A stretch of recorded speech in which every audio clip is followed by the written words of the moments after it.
Assalamualaikum warahmatullahi wabarakatuh. A'udzubillahi minasyaitonirrajim. Bismillahirrahmanirrahim. Ara'aita in kana 'alal huda.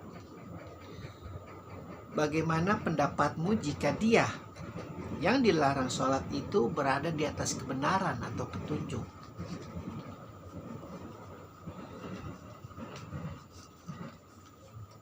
Jadi pada ayat ini diingatkan umat Rasulullah, hai, dulu kamu juga pernah mengalami hal semacam itu. Nabimu beserta istrinya, beserta muridnya yang paling kecil yang pertama kali, Imam Ali bin Abi Thalib,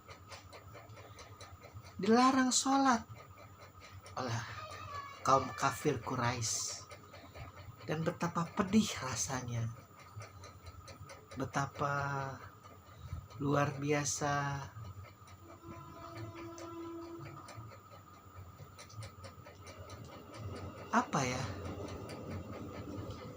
luar biasa sakit. Jadi ketika engkau besar, ketika agamamu menjadi luar biasa, memiliki kekuatan dan menjadi mayoritas, ingat, dulu nabimu juga pernah tidak boleh sholat, dilarang oleh orang kaum kafir Quraisy. Jadi kalau bisa ketika engkau memiliki kekuatan, ketika engkau memiliki semacam kelompok mayoritas yang banyak pengikutnya, janganlah melarang orang untuk melaksanakan ibadah, melarang orang untuk melaksanakan sembahyang sesuai kepercayaan mereka, karena rasanya sakit, karena rasanya pedih.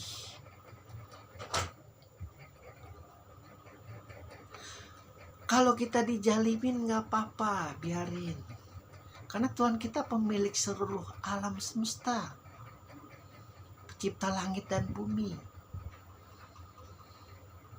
Apa yang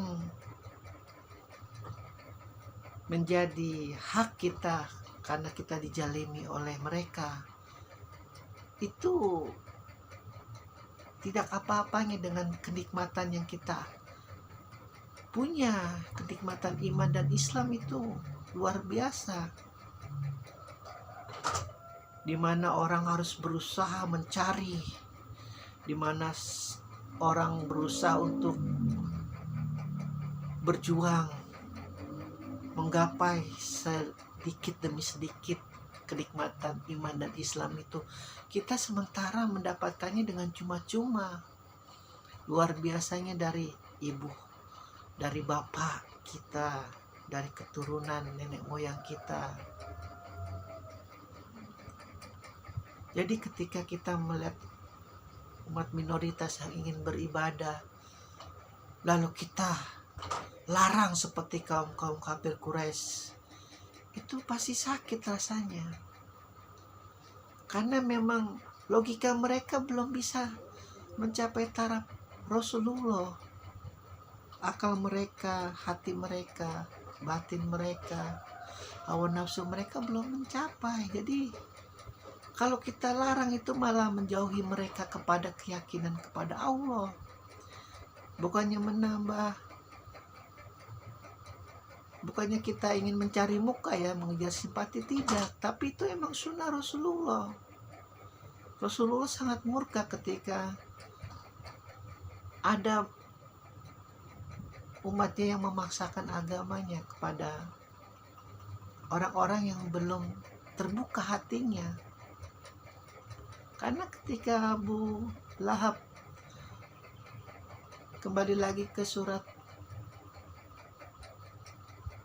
apa tuh yang kita sudah telaah, wahai Rasulullah, Ayo kita main sembah-sembahan. Aku menyembah Tuhanmu beberapa waktu dan kamu akan menyembah Tuhanku juga beberapa waktu. Oh tidak, kata Rasulullah. Beda. Engkau tidak akan pernah bisa menyembah Tuhanku dan aku pun tidak akan pernah bisa menyembah Tuhanmu. Tuhan kita berbeda. Aku dari ujung kaki sampai ujung rambut bukan penyembah berhala seperti kamu. Dan kamu pun tidak akan pernah bisa menemui Tuhanku yang maha besar. Jadi kita lakum dinukum waliyadin. Untukmu agamamu dan untukku agamaku. Begitu. Pun kalau memang mereka memaksakan kehendaknya untuk membangun gereja-gereja dan tidak sesuai dengan apa tuh namanya, amdalnya kan ada, bicarakan baik-baik. Jangan dengan kata-kata yang kasar, jangan dengan kata-kata yang bengis. Karena apa yang kita lakukan di sini bisa saja mereka itu mempunyai semacam kesatuan juga. Vatikan itu kuat. Semua bayi-bayi yang atas nama keuskupan mereka itu memiliki data bank di sana, data informasi banknya ada di Vatikan. Jadi ketika mereka tidak boleh didirikan gereja sini, pasti lari itu ke laporannya di sana. Jadi ya wajar saja kalau di sana juga begitu susahnya membangun masjid, begitu susahnya membangun musola. Wajar. Karena apa yang kita lakukan, keburukan apapun di sini pasti akan terjadi juga keburukan di sana. Jangan dikira, apalagi sekarang zaman teknologi yang luar biasa tinggi. Itulah yang maunya iblis, kita saling mengutamakan bukan hal yang utama. Jadi walaupun banyak gereja, kalau kita luar biasa iman Islamnya malah menambah keyakinan kita. Karena kita jadi berlomba-lomba dalam kebaikan. Oh, orang Kristen baik-baik juga ternyata ya, ramah-ramah. Kita juga orang Islam juga baik-baik, orang ramah. Tapi kita nggak bakal kita seperti mereka memaksakan. Kan memang Injil yang pausnya itu yang menyuruh ulama-ulama mereka tuh harus mengambil sebanyak-banyaknya domba-domba yang tersesat untuk ke Bapa di surga. Begitu. Kalau kita mah beda, etika kita beda. Ya biarin saja mereka mau bagi Indomie, mau bagi apa di kaum fakir miskin, toh kita juga nggak ngasih apa-apa juga kan ke fakir miskin kan. Ya biarkan saja. Allah tidak pernah tidur. Seluruh dunia itu kafir, hanya satu doang orang Islam di sini. Tidak masalah. Karena Jibril sendiri yang bersaksi. Al-Quran itu aku yang jaga sampai kiamat, Muhammad. Kau jangan merasa gelisah melihat rabi-rabi, melihat pendeta-pendeta yang begitu menyerahkan dirinya dari sejak lahir hingga mati hanya untuk Taurat, hanya demi Injil. Kaum-kaum Majusi pun begitu. Aku yang akan jaga di hadapan Al-Quran yang datang pada saat malam Lailatul Qadar, bersaksi. Jadi kalau mau membela pun, kalau kita merasa punya kekuatan untuk membela, juga dengan kata-kata yang baik, akhlak yang baik. Karena Al-Quran itu suci, tidak mungkin lahir dari tubuh yang tidak suci.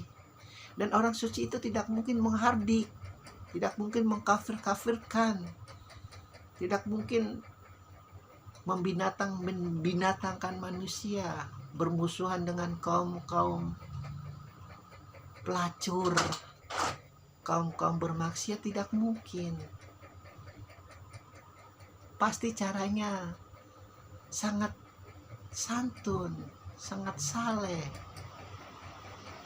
Jangan terjebak kita dengan amar ma'ruf nahi munkar terus menghalalkan segala cara amar ma'rufnya, mengangkat senjata, memasang tampang pengis, memasang tampang suram. Kasihan ya, kasihan. Alhamdulillahirabbil alamin.